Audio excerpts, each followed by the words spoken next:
Hey, welcome back to another video. There's nothing quite as disappointing as a game that you want to love, but it doesn't click with you. Lots of things about the game appeal to you, the music, the art style, story, what have you, but the whole package just doesn't measure up at the end of the day. I think that's a pretty common experience in gaming, something that we can all relate to, and today I just want to spend some time talking about a few games that fall under this category for me.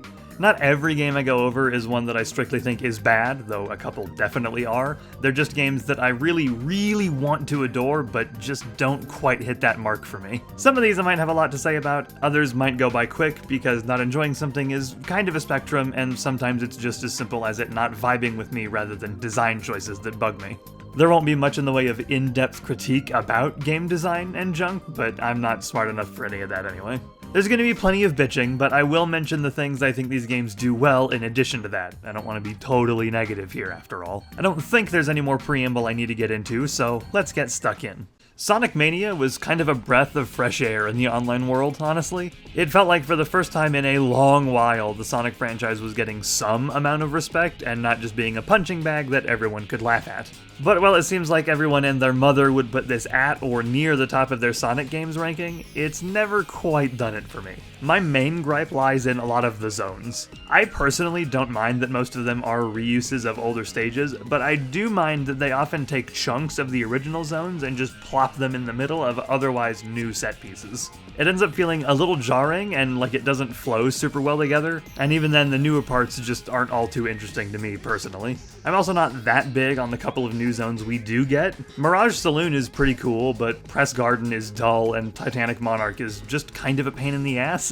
I find most of the bosses to be really underwhelming too. Nothing totally horrendous, but outside of the Puyo Puyo fight in Chemical Plant, I don't think they're anything to write home about. Then later you had the Encore update, which added Mighty and Ray as playable characters, plus the new Encore mode, and none of this stuff really did it for me either. Mighty and Ray are certainly interesting ways to play the game, but 9 times out of 10 I'd rather be playing as Sonic. I will give Mania this, it has pretty easily my favorite special stages in the series. They didn't click with me at first, but once you get the hang of it and learn what corners need to be cut, literally, they're great fun. More of this, less of whatever the hell Sonic Superstars was doing with its special stages. Plus, and this is an ice-cold take, the music is amazing, though I do feel that some remixes, Lava Reef, pale in comparison to their original versions. So while I do still have fun when I go back to play Mania, most of the time I'd rather play pretty much any of the other 2D Sonic games. For real, I've gone through Sonic CD as Amy more times than I've played through Mania. Moving on, Power Rangers games have a bit of a checkered past, ranging from decent, if unremarkable, to straight-up dumpster trash. But when Mighty Morphin Power Rangers Rita's Rewind was revealed, it seemed like we'd finally be getting a truly great game out of the franchise, very much taking cues from the bigger beat-em-up revivals like Shredder's Revenge and Streets of Rage 4. Despite being so fucking sick of Mighty Morphin shit by now, I got pretty damn hyped because I love me a good beat-em-up, but when the game finally dropped, I was immensely disappointed. Full disclosure, they did update the game to fix a few issues from launch, like the awful movement speed, so I'm not going to hold that against it here, but there's still a lot wrong. For one, there's really no fundamental difference between any of the Rangers. Save for their screen nuke and some slight animation differences, everyone plays exactly the same. Now, while I do sort of like this in theory, since there's no risk of your favorite Ranger being total garbo, so you can play as whoever you like and not be handicapped, it totally removes any real variety in playstyle since all 6 Rangers are functionally identical. This is something that not only TMNT Shredder's Revenge nailed, where every character is noticeably unique, but even the Chojin Sentai Jetman game on Famicom did better. Not all 5 characters were totally unique there, but you did at least have some difference with 3 of them having swords and 2 of them having guns. This game came out in 1991. The lack of variety isn't helped by the fact that you really only have one combo, so most of the game is just mashing the attack button over and over again. Beat-em-ups are already a pretty repetitive genre as it is, with a pretty high risk of getting boring, but when your options for combat are so limited, it makes it even more likely, and the boredom sets in here pretty damn quick. Ostensibly, the Zord stages are here to mitigate that boredom, but they're just plain old garbage and not fun to play. The individual Zord levels are these on-rails shooter stages that are super annoying since moving the reticle also moves your character, and there's no way to lock either of them whatsoever, so trying to aim somewhere else will usually get you hit, especially when you're fighting these harvester things. They also tried to do platforming for some of these, which ranges from god-awful to absolutely pointless if you're playing as Kimberly, since her Zord can just fly right over the whole thing. And then the actual Megazord fights are a very brainless punch-out sort of thing, where the best strategy is just to mash the 2 punch buttons and dodge sometimes. I've obviously been pretty mean to Rita's Rewind because it sucks and I hate it, but it does have 2 bright spots in the visuals and the music. Neither aspect is exactly outstanding, but when basically everything else sucks ass, I will take literally anything to compliment. But otherwise, the game is terrible and I'd rather play the SNES Mighty Morphin game. Real quick addendum, while I was making this video, Digital Eclipse put out another update for Rita's Rewind that actually allows you to upgrade the Rangers after a stage. Now at first I was actually really excited about this because it meant that the Rangers would actually play different. But then I thought about it for a second and I realized that if you upgrade everybody to maximum, they all play the same again. Everybody has the same stats that can all be upgraded the same number of times, so if you're like me and you like to upgrade basically every character if you can, then you're just going to end up right back at square one. Obviously, this isn't a problem if you only want to play as Billy or Tommy or something, but still, it's a thing that I noticed, and sort of makes the whole thing kind of pointless to me. I appreciate the attempt, at least. Next is a game it seemed like people were absolutely losing their minds over for a little while. Star Wars Jedi Fallen Order. I truly don't think I'd ever seen a Star Wars game get so much hype and praise before this one, aside from maybe the original Battlefront 2. Unlike the original Battlefront 2, however, Fallen Order doesn't exactly live up to the hype for me. For whatever reason, they decided to go with this sort of Dark Souls-esque combat style, and while not as unbearable as those games, it never really felt right to me. I've always found the combat slow and clunky, which feels wrong given how agile Jedi tend to be in most Star Wars media, and that's really kind of the main breaking point for me. It's hard to fully explain, but Fallen Order just doesn't feel right. Plus, they do this dumbass thing where you need to press a second button after jumping to grab onto ledges or climbable walls and whatnot, which is just adding a totally unnecessary step, and I often forgot to do it because it's usually automatic in games. You jump towards a grabbable thing, you grab onto it. Not so in Fallen Order. Luckily, you can turn this off, but why it was ever added in the first place is baffling to me. Everybody really hyped up the story too, and it just didn't do anything for me at all. It actually felt kinda unfinished by the end. Grease, the pilot for the ship you use in the game, talks about how close he's gotten with Cal and the rest of the cast, and my genuine reaction to this was to go, when? Because I truly never felt like they had gotten any closer since the start of the game. It's not horrendously written or anything, I just felt like there was a huge chunk that I missed somewhere. Then hell, it's possible that I did. I still had fun, exploring planets was a blast, and despite my gripe about the slow combat, it is very satisfying to nail a difficult boss or something. I beat the game and came out the other end mostly satisfied, I just didn't adore the game like so many others. I did end up really enjoying Jedi Survivor, however. I've talked a bit before about my love for the RWBY series, and that love is still strong, despite some very dumb shit about volumes 7 to 9. Thank you for that. The series has yet to have a really good game though, with Grim Eclipse being the closest, if pretty rough around the edges. So when RWBY Arrowfell was announced, I was sold immediately. A RWBY game made by WayForward? Yes please, especially if it's anything like Shantae. Unfortunately, given that it's in this video, you can probably guess how I feel about it. It's ostensibly a Metroidvania, but to truly call it that would be so generous, I think it would literally make you a saint.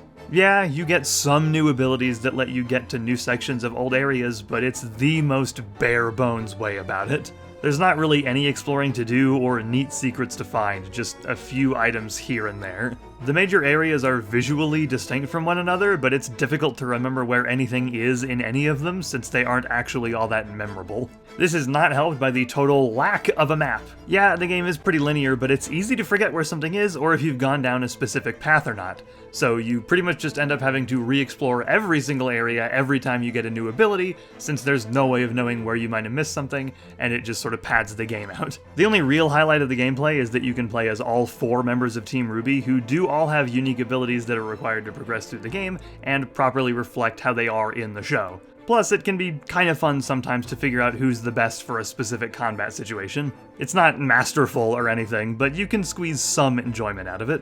However, it does get old pretty fast, and the story doesn't provide much to get engaged with. It was written by the actual show team and features brand new characters in the form of Team Briar, but there's really nothing to any of these people besides some neat designs, and the story never really gets interesting. The music is at least pretty solid, as to be expected out of RWBY, especially the new vocal theme for this game. Maybe one day we'll get a truly great RWBY game, but for now we're stuck with a bunch of mostly passable titles. And to round things out, let's talk about the very game that inspired this video in the first place, Ender Lilies: Quietus of the Nights. This game, for me, is the poster child for games I so desperately want to love. There's so much about this game that I actually do love. It's got a great art style, interesting world and lore, truly beautiful and haunting music. There's even this dour and depressing mood that I really like, despite generally not being a fan of that whole everything is miserable kind of vibe. The deck is so stacked in this game's favor, but I absolutely despise playing it. One of Ender Lilies' biggest faults is its difficulty. I'm not against a game being hard, but in Ender Lilies' case, it never feels like the difficulty comes from my faults as a player, but rather from awful enemy placement and said enemies doing a lot of damage to you. The bosses can be especially bad with this. Some can easily do a third or more of your health bar with one hit while you're stuck chipping away at them. Sure, you've got your dodge, which gives you invincibility frames, but if you time it wrong, you'll end up taking a hit from just touching the boss, which can sometimes do even more damage than an attack. Also, there's just plain horrible bosses like this one that spawns a bunch of these enemies alongside the fight. Genuinely, the only reason this isn't piss easy is because of these guys, because the boss himself doesn't actually do much. The enemies, though, can fucking teleport, and there's so many of them, it just overwhelms you. This isn't a fun challenge, it's just annoying. The regular areas aren't much fun to traverse a lot of the time either, in part due to the aforementioned enemy placement, but also because the actual layout of the rooms is pretty dull. They look amazing, but they aren't fun to run around in, and the horrendous map just makes it worse. Every room is this nondescript box that conveys zero information, save for if you've gotten everything in the room or how many exits there are. Having that information is kind of neat, but it doesn't always help much.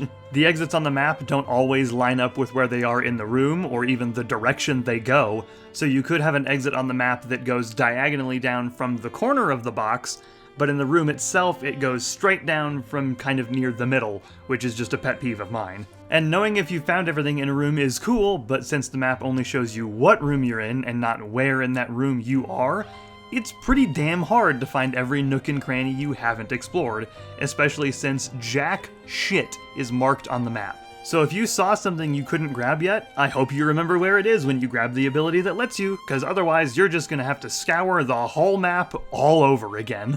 The map is just short of completely worthless. It's truly amazing how such a basic feature could get fucked up so badly in 2021. I could probably rant for hours about everything that bugs me with this game, but I'm not gonna do that. Suffice to say, Ender Lilies is one of the least fun experiences I've ever had with a game, and I really wish that wasn't the case because so much of it is so cool. Seriously, do yourself a favor and listen to the soundtrack at least, regardless of whether you play the game or not. Thankfully, the sequel, Ender Magnolia Bloom in the Mist, is roughly a billion times better. So I think that's about gonna do it for this one. Certainly there are other games that I could cover, and maybe I'll come back to do that someday, but that's about all the bitching, big and small, I'm willing to do right now. If you really love any of these games, then awesome! I really wish I did too. Maybe let me know in the comments why you like it. Perhaps there's even a specific bit that bugged me, but that you found really cool. Let's see if we can get some positivity out of a mostly negative video. Just don't be a dick about it. If you enjoyed the video, then consider giving it a like, it greatly helps me out, and subscribe if you want to stick around to hear any of the other random stuff that I'm going to talk about in the future. We talk about a lot here, so you'll probably find something else that interests you, hopefully. In the description, you'll find a link to the list of every song used in this video, as well as my Blue Sky and Twitter. Blue Sky is the actual social platform that I use, and Twitter is pretty much just for when I post new videos, so if you want to hear me talk about stuff that I will likely be making videos on, or just the random shit that comes out of my brain, then Blue Sky is where you want to go. You'll also find my Patreon down there if you want to throw some money my way, but if not, then that is absolutely understandable. Whether you're not in a position to do so or you just don't want to, then that's fine. Just watching the videos and sharing them around is more than I can really ask for. That'll be it from me. I hope you have a great day, and I will see you guys next time.